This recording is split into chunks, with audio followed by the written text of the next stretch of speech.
Piezo stepper system is a dynamic positioning system that makes use of shearing and clamping piezo elements in unison to create a linear movement.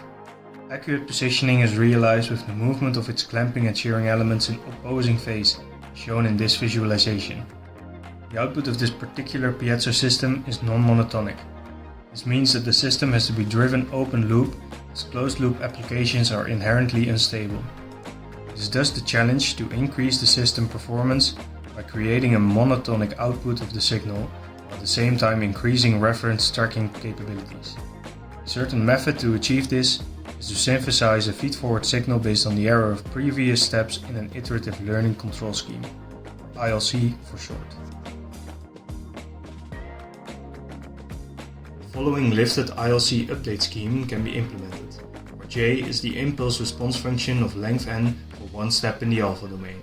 H0 is in this case the piezo gain, which is the input-output behavior for the piezo system. J is then used together with the weighting variables in the lifted ILC scheme of equations 2 and 3 to find the learning gain L and robustness filter Q. Then the feedforward update law, as displayed in equation 4, can be used to iteratively update the feedforward signal based on the previous feedforward and error signals, as displayed in this diagram. The ILC scheme will synthesize a feedforward signal by using the error of a single step. This is chosen to cut down computation time of the lifted ILC scheme and because the piezo stepper has a small disturbance in the temporal domain, while the biggest disturbances repeat in the alpha domain. The error signal is cut into single steps. To decrease the influence of time-variant disturbances such as sensor noise, the average of these signals are taken. Upon inspecting the averaged signal, it can be noticed that there is still a certain amount of high-frequent noise that leaked into the average signal. To this end, a rolling average filter is implemented to further decrease the influence of the time-variant disturbances.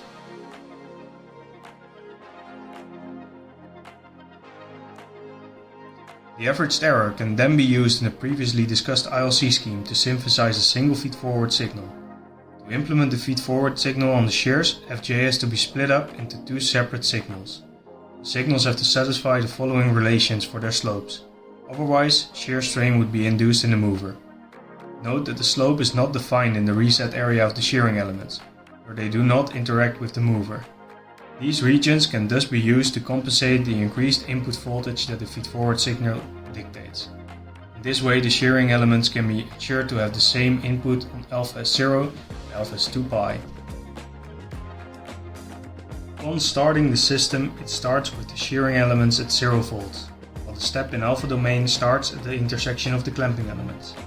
To implement the feedforward signal, it is thus necessary to move the piezo stepper to a position corresponding to alpha S0, since otherwise the piezo stepper will be at an unknown place in the hysteresis loop. To this end, a homing state is implemented in Simulink. Upon arrival at alpha S0, the reference is started and the actual experiment can begin. This will result in a reference output as follows. It is shown by Arnoudse that there is a difference in trial invariant disturbances based on the direction of movement. Simply using the feedforward signal that is learned on the forwards motion will thus likely not result in an improvement of reference tracking in the backwards portion of the reference. A solution for this problem would be to implement a separate ILC scheme on the backwards part of the reference, effectively synthesizing a separate signal for both the driving directions. We suggest the following ILC scheme that switches based on the driving direction of the piezo stepper. The following feedforward signal is synthesized based on the two ILC schemes. Note that there is a significant difference in the synthesized signal for the two different directions, both in amplitude and size. Upon implementation of the ILC scheme on the forwards part of the reference, the following results were found. An initial improvement of the 2 norm of the error can be found during the first trials. However, at a certain moment, a high frequent noise is introduced and amplified over the iterations, until the 2 norm of the error blows up. This can be clearly seen in the position results of the mover. The initial increase in convergence can be seen to the ideal position. At trial 6, the output is deviating a lot and also resonating like crazy. That was when our time ran out.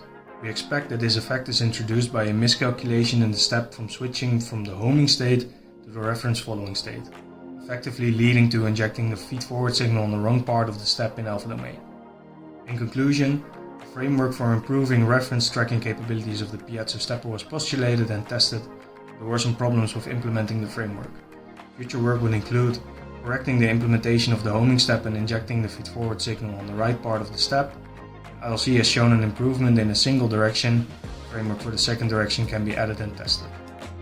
Thank you for your time.